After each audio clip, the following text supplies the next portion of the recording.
Hello. आज का कुछ महत्वपूर्ण प्रश्न 2022 यूपी पीजीटी चयन परीक्षा हिंदी 2021 का। तो आज से पहले आपको पता है हमने वीडियो डाल दिए हैं, जिनमें से 20 प्रश्न हमने 2 वीडियो में बनाए हैं। रोज़ मैं डेली 10 प्रश्न बनाती हूँ, लेकिन एक दिन से मैं थोड़ा व्यस्त थी, इस वजह से नहीं बना पाई। तो आज के देखिए 10 प्रश्न के वीडियो अब मैं आपको यहाँ तक करा चुकी थी। देखिए कौन सी बुक है, ध्यान से देखिए, इसमें से मैं करा रही हूँ।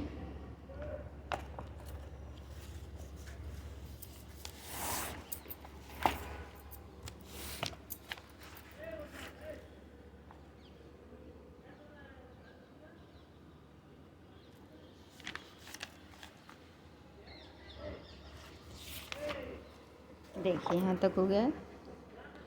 तो आगे देखने के लिए आप दूसरा वीडियो इसका लीजिएगा, दोनों देख लीजिएगा। आज का प्रश्न है 21वां। निम्नलिखित में कौन सी रचना के लेखक का नाम सही नहीं है? देखिए,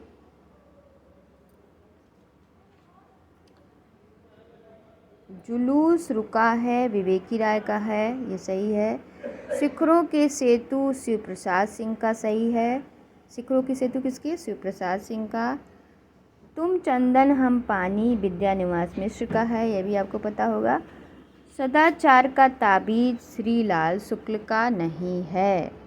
सदाचार का ताबीज हरिशंकर परसाई का है। ठीक है, तो ये गलत है। इसमें व्याख्या, दिए गए विकल्प में सदाचार का ताबीज श्रीलाल शुक्ल का द्वारा रचित नहीं है। सदाचार का ताबीज निबंध हरिशंकर परसाई द्वारा रचित एक व्यंग्यात्मक निबंध है। अंगद का पाँव यहाँ से वहाँ, खबरों की जुगली आदि इनके श्रीलाल शुक्ल का निबंध है। ठीक है। कान पर जूं रेंगना मुहावरा का सही अर्थ क्या होगा? कान पर जूं रेंगने का सही अर्थ होगा बिल्कुल ध्यान ना देना। उपयुक्त मुहावरा कान पर जूं ना रेंगना का सही अर्थ है बिल्कुल ध्यान ना देना। प्रशांत के पिता उसे पढ़ने को कहते हैं, लेकिन उसके कान पर जूं तक नहीं रेंगती। तांबे के कीड़े नामक लघु नाटक के लेखक, तांबे के कीड़े नामक लघु नाटक के लेखक गुणेश्वर प्रसाद हैं। तांबे के कीड़े नामक लघु नाटक के लेखक गुणेश्वर प्रसाद हैं। एक साम्यहीन, साम्यवादी, एकाकी के भाव, प्रतिभा का विवाह, स्टाइक आदि इनके द्वारा रचित नाटक है गुणेश्वर प्रसाद के। आपने क्या कहा सो मैंने नहीं सुना वाक्य में अपेक्षित है। एक प्रश्नवाचक चिन्ह है, एक पूर्ण विराम चिन्ह है। इसमें आपने क्या कहा मैंने नहीं सुना वाक्य में एक प्रश्नवाचक चिन्ह और एक पूर्ण विराम अपेक्षित है। छायावाद बड़ी सहृदयता के साथ प्रभाव साम्य पर ही विशेष लक्ष्य रखकर चला है। छायावाद के संबंध में यह कथन किसका है? तो यह कथन है आचार्य रामचंद्र शुक्ल का। क्या कथन है? छायावाद बड़ी सहृदयता के साथ प्रभाव साम्य पर ही विशेष लक्ष्य रखकर चला। छायावाद बड़ी सहृदयता के साथ प्रभाव साम्य पर ही विशेष लक्ष्य रखकर चला। छायावाद के संबंध में यह कथन आचार्य रामचंद्र शुक्ल ने कही। संबंध 16 से 31 करहु कथा हरिपद धरि सीसा उपयुक्त पंक्तियों में किस प्रसिद्ध ग्रंथ की रचना का साकेत है? पद्मावत, अनुराग बांसुरी, रामचरितमानस या रामचरित चिंतामणि। तो ये आपका है रामचरितमानस का। संवत 16 से 21, संवत 16 21।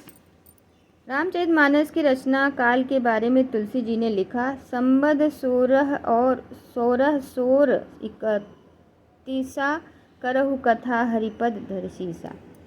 रामलला नहछु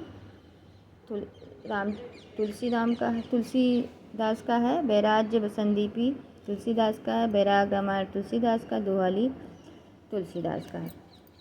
एक तत्सम शब्द डाकनी है इसमें। जगत शब्द का कौन सा रूप 3 विभक्तियों में एक सा रहता है? तो जगदव्य, जब आप रूप लिखते हैं तो ये तीनों आता है ना, जगदव्य। जगत शब्द का जगदव्य रूप 3 विभक्तियों में एक सा रहता है। तृतीय द्विवचन, चतुर्थी द्विवचन, एक पंचमी द्विवचन में जगदम्ब होता है। बिहारी अकेले कवि हैं जिन्होंने ग्रामीण संस्कृत के विरुद्ध घृणा की अभिव्यक्ति की। वह किसका कथन है? वह है बच्चन सिंह का। बच्चन सिंह ने बिहारी के बारे में कहा कि बिहारी अकेले कवि हैं जिन्होंने ग्रामीण संस्कृत के विरुद्ध घृणा की अभिव्यक्ति की है। हिंदी साहित्य का समाजशास्त्र, बिहार का नया मूल्यांकन एवं हिंदी साहित्य का दूसरा इतिहास आदि इन्होंने लिखी। एक की वर्तनी शुद्ध है। कौन सी वर्तनी शुद्ध है? अननास। उपयुक्त विकल्पों में वर्तनी वाला शब्द अननास ही सही है, बाकी गलत है। ठीक है, अब धन्यवाद यहाँ तक। आगे 31 नंबर आगे आपकी वीडियो में पढ़ाएंगे, तो आशा करते हैं आप इसे सुनकर लाभ उठाएंगे और अपनी परीक्षा में उपयोगी बनाएंगे।